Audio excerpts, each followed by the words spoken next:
Mics are on, and it is a beautiful day in the neighborhood. The flowers are starting to bloom, and the weather is getting warm, and it's beautiful out here right now. The flowers are literally blooming. For the last few weeks, I've been looking at these tulips from our bathroom window. We're on the second floor, and I can see into the neighbor's backyard. And there's these yellow and red tulips that I like to look at as I go to the bathroom, or really anytime that I go in that bathroom. And they've been closed for weeks. And the other day, as I was going to the bathroom, I noticed all of them were open. They're beautiful, big, healthy tulips. And so, just randomly I posted a video talking about how I had been noticing these tulips for weeks, and now they're open. And funny enough, a tulip account replied to the video and said, watch at night how they close back up, and then during the day they'll open. And so last night, I could see from our window all the tulip, I think they're a tulip head maybe. All the tulip heads were closed. And sure enough, this morning, they're back open. And it's those little things that you just pay attention to that are just unique to yourself. And I'm sharing it with you now, but even in Australia, our bathroom, there was a single avocado from an avocado tree in the neighbor's yard. You're seeing a trend here. And I was in Australia for 2 months, and I watched this avocado go from like small and they're bright green, and then it bigger and bigger. And finally one day I'm going to the bathroom and I notice the avocado had fallen off the tree. And it's just the natural evolution of plants, I guess, but fun little observations. And it's always out of a bathroom window, which is peculiar, but funny and true. And the flower observation leads me right into the question that I asked at the end of last week's episode, which was, what is your anchor? I can only speak for myself. And so as I was thinking about this question, my immediate response was the breath. The breath is my anchor. It's true. But that didn't feel like the most authentic answer to myself. It's true. I use the breath as an anchor, but my singular anchor that gets me back to center is how I perceived the question. And it hit me as I was watching the tulips the other day that my anchor resides in observation. And observation can come with any sense. Observation with my eyes, observation with my ears, with touch, with taste. You can observe a smell. And really any type of observation is my anchor, because that immediately brings me to what is right in front of me. Observing those tulips is just a way to get back to the present in a way, because it's what's right in front of me. And at first I thought, observation is just with your eyes, what you notice with your eyes.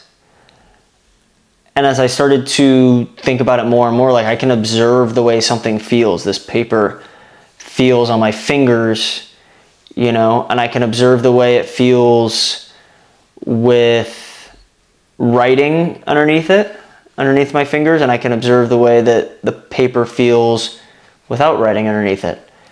And both those observations are just right in front of me and what's present. I can also observe internally, how I can observe my own internal state. How am I feeling? What emotions am I feeling right now? And then lean into those emotions and use those as energy sources. And whether it's internal observation or external observation, both of them get me back to center. And, speaking about center, I worked out kids camp this last week for 3 days, Monday, Tuesday, and Wednesday.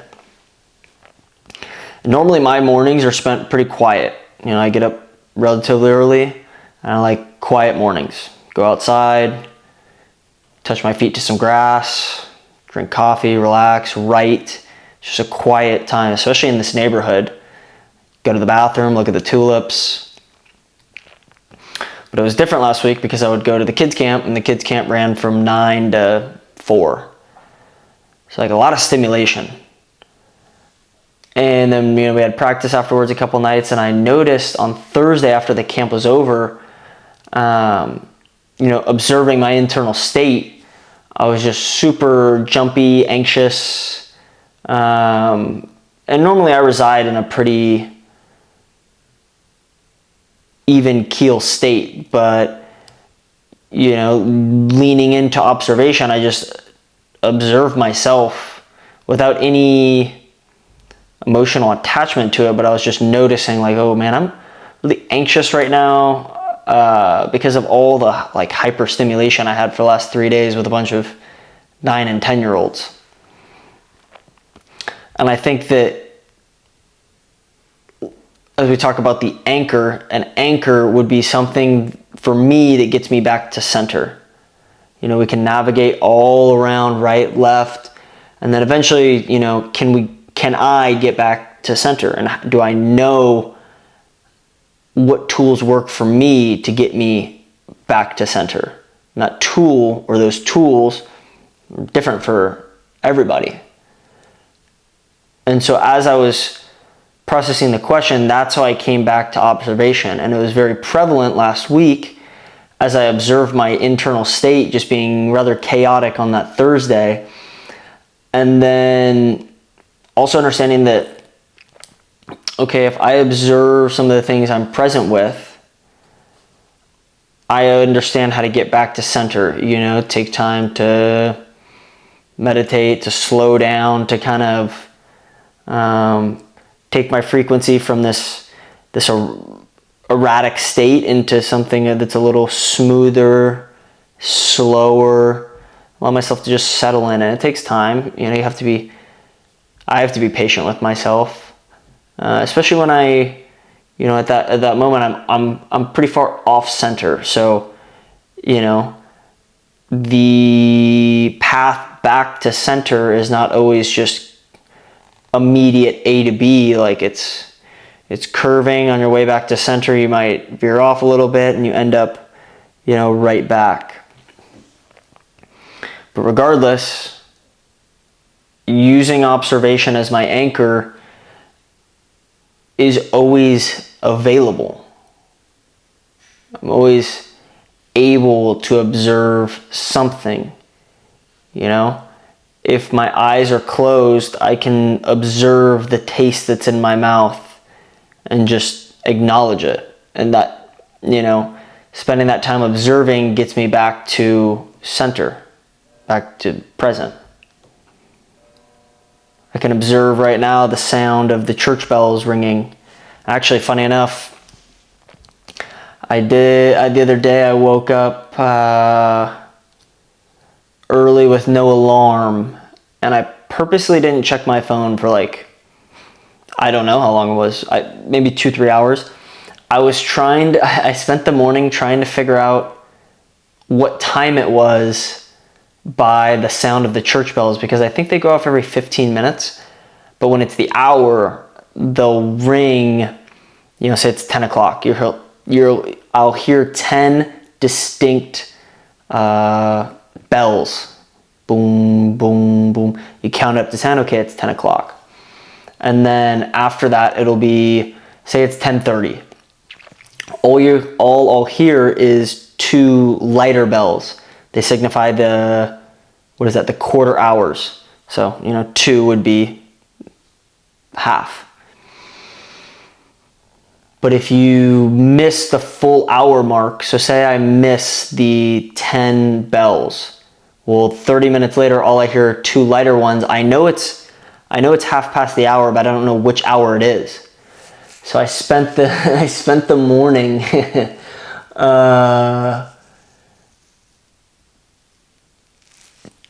just trying to see if I could observe what time it was based off of the bells. And the first time I heard it, it was like, I think I heard, maybe two bells. I knew it was, okay, so it's half past the hour, so I have to wait approximately 30 minutes to try to figure out what time it was. And I think I got it at 8 o'clock, I want to say. It might have been 9. I think it might have been 9 because I think I was in the shower, and then I heard the 15-minute. I knew I'd missed the hour, so I was like, ah, darn, you got to wait a whole nother 45 minutes to try to just see what time it is. And then I started to think about how that's how people used to live their lives, was waiting for the bells. Or you have to go to the city center maybe to see the clock as to what time it was. Time it is? Time it was. Time it was, yeah. What a patience someone has to have to live like that. I had something unique. I'd never done it before. I've never lived in a place where the church bells go off every 15 minutes. And it just originated because I didn't want to look at my phone right away. I don't like looking at my phone right when I wake up. I don't want that to be the first stimulation I have. So I was ignoring it, and then I heard the church bells. I was like, oh, I'm going to try and figure out what time it is based off the church bells. And it took me a couple hours, but finally when I got it, the feeling of getting it was pretty fun. Hearing, it's like counting it up, 1, 2, okay, 7, 8, 9. It's 9 o'clock in the morning. And what I realized from that was that I check my phone all day just to see what time it is.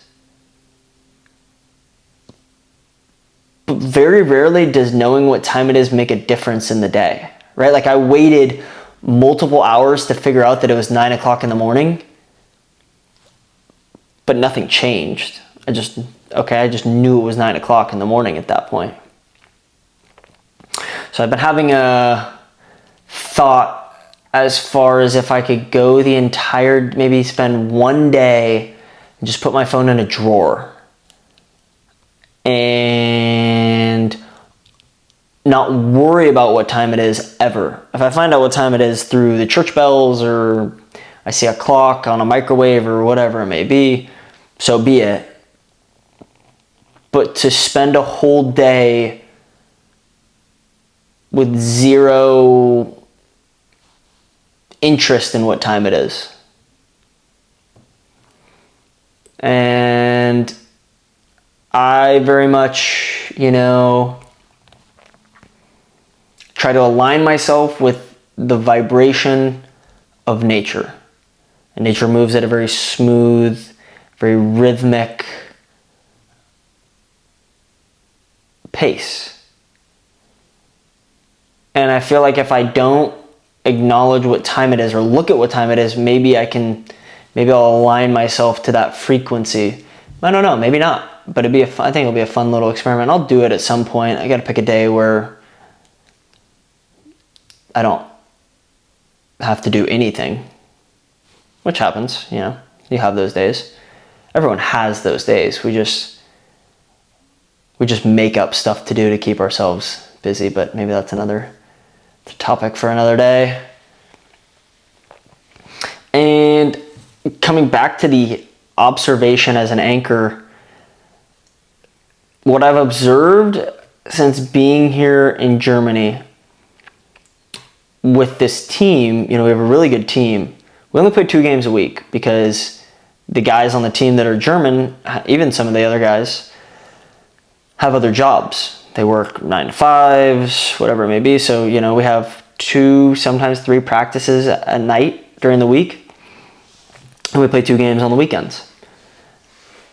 And one of the practices a couple weeks ago, we were going over bunt plays. And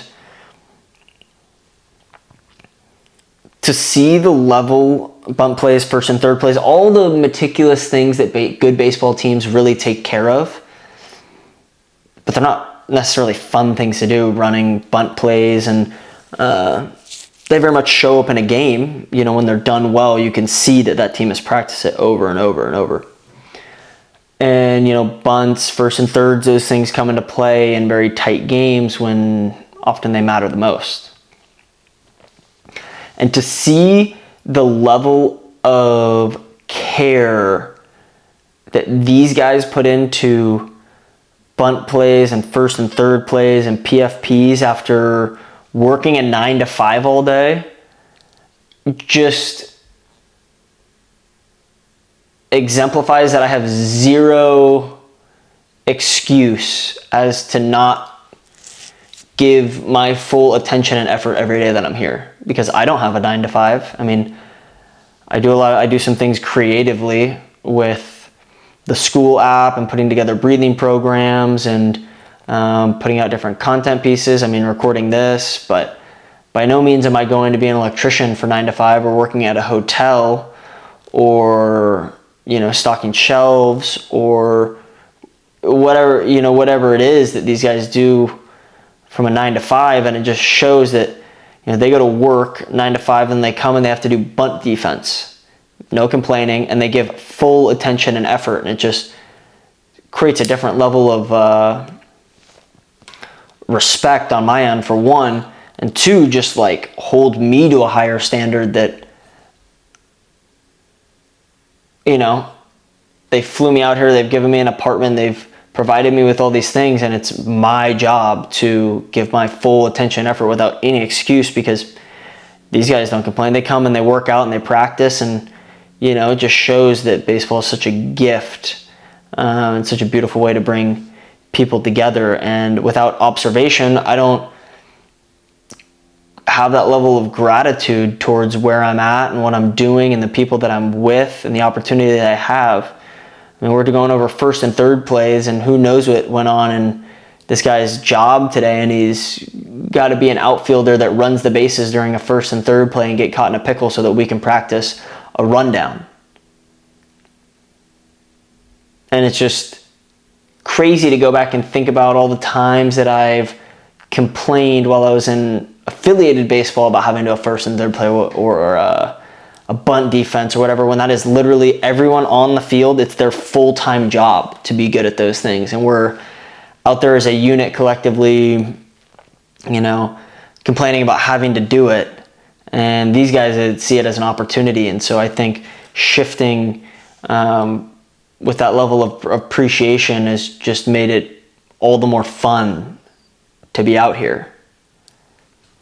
And from the tulips to, you know, my hands on the paper to my teammates on the field, all these are just different levels and scales and points of observation that serve as an anchor point for me to get back into the present. And maybe as you take a moment to think about what is your anchor that you can rely on no matter the time of day, the place, no outside factor really should sway your anchor, whatever it is. And so as you sit and, you know, take a few moments to think about your anchor, we can just take a few breaths and take a nice smooth inhale through the nose. Exhale.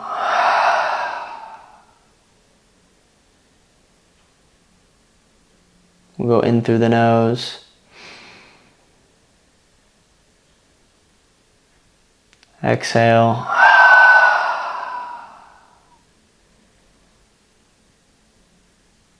Do one more. In through the nose.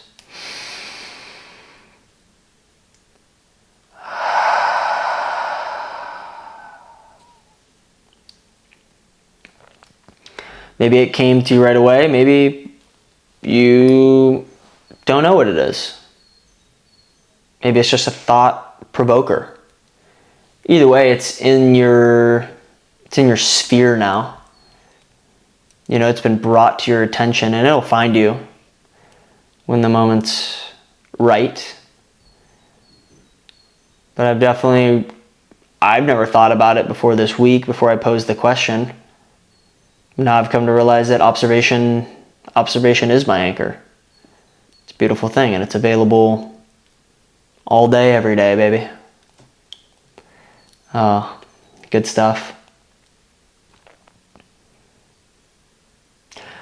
That shifts me into the word that I wrote on this week. And you know, every week I choose a word to expand upon, similar to the question. Now the word specifically I'll put out in the school community and just write a 500 word little blurb on it and how it applies to me or my thoughts on it. And maybe it helps someone in the community, you know, push through something or think about something differently, whatever it may be. And the word, it was actually words this week that I found was Old Latin, and it was aurea mediocritas. And it essentially means the golden mean, the golden middle. Aurea meaning golden, mediocritas meaning middle. And it's first of all interesting to acknowledge that people in the past didn't view this as the mediocritas as our current day view of what is turned into mediocrity, which, you know, I think when I hear mediocrity, it has somewhat of a negative connotation to it. You know, mediocre. Don't be mediocre. That's what you hear your whole life. Don't be mediocre. People of the past, as I was reading upon it, they found this as a balance. Mediocritas was a balance. You know, it was shifting away from extremes. I'm just flipping the pages of my notebooks. I have 2 pages that I wrote up on this phrase. I'll write them in the notebook and then I'll start to type, and helps just stimulate some thought. Some of the notes was Aristotle wrote that virtue lies between 2 extremes. So courage lies between recklessness and cowardice. Generosity lies between wastefulness and stinginess. You have these 2 extremes, and can we navigate in the middle? And as I was expanding upon this phrase, it came to me that it's not like if we have these 2 extremes on each side. Through the navigation, as we search for the golden mean, or as we're on the journey of the golden mean, it's always changing. You know, we're swaying right, swaying left. It's a teeter-totter. And those moments where it's very much 50-50 could be a liminal state, a state of nothingness. And it's that balance where it's weightless. And then eventually, you know, we go back 60-40, 70-30, back 80-20, back and forth, and we find center again. And center might be found for 2 seconds. But it's those 2 seconds of bliss that are just beautiful. And the Stoics, you know, they found for them that peace came not from having everything, but from needing little and mastering desire. That really got me thinking a lot, okay? And as I wrote in the piece, what I eventually got to at the end of at the end of my writing was coming back to this needing little and mastering desire. I mentioned it a little bit earlier, but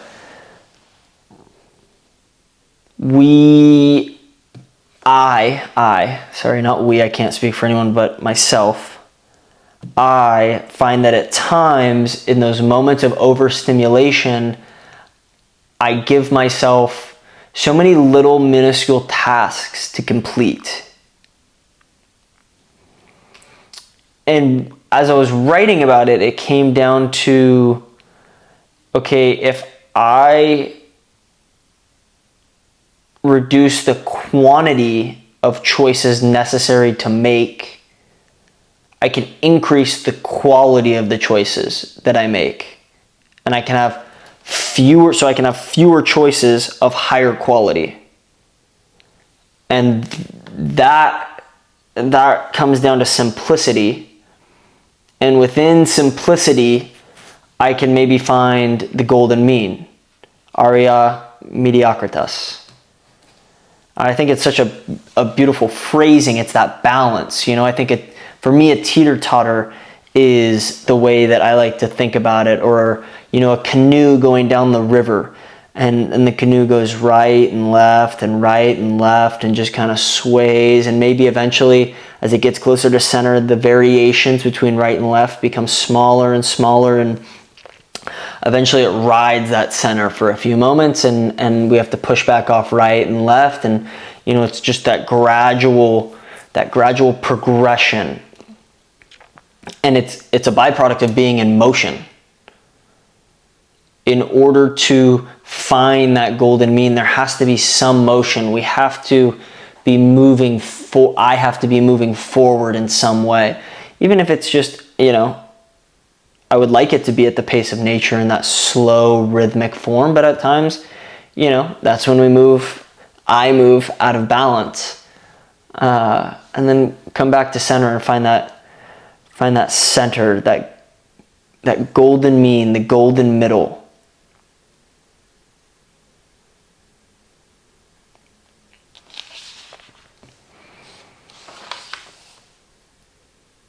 And so how do we shift away from the current view of mediocrity?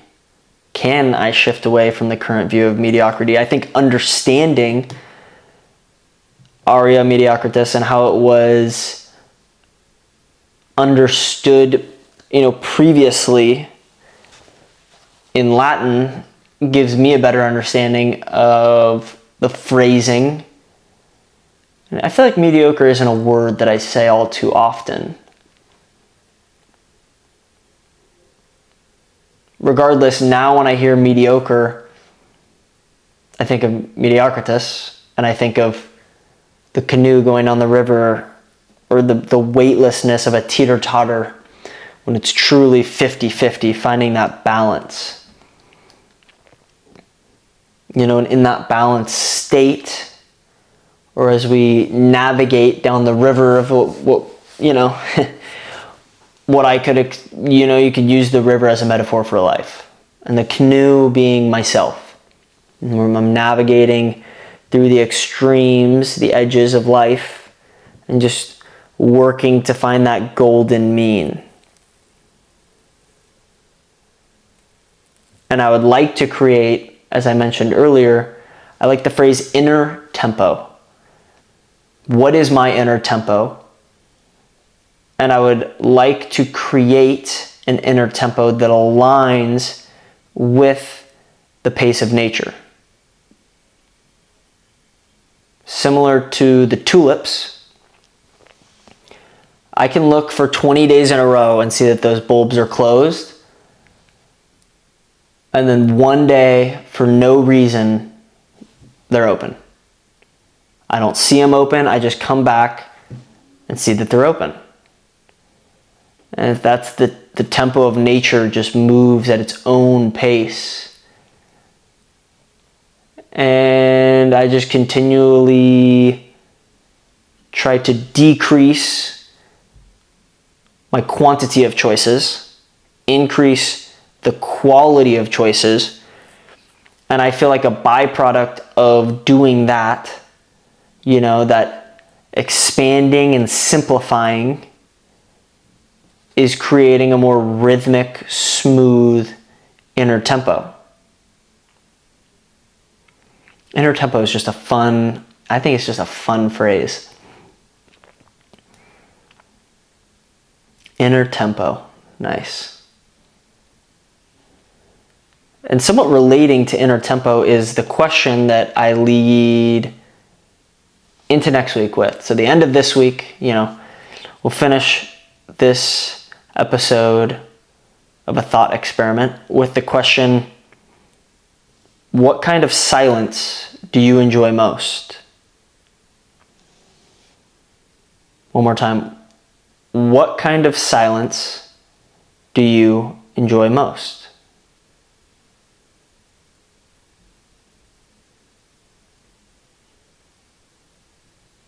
There's some silence right there. Another fun, thought-provoking question heading into next week. What kind of silence do you enjoy most? That concludes this episode of A Thought Experiment.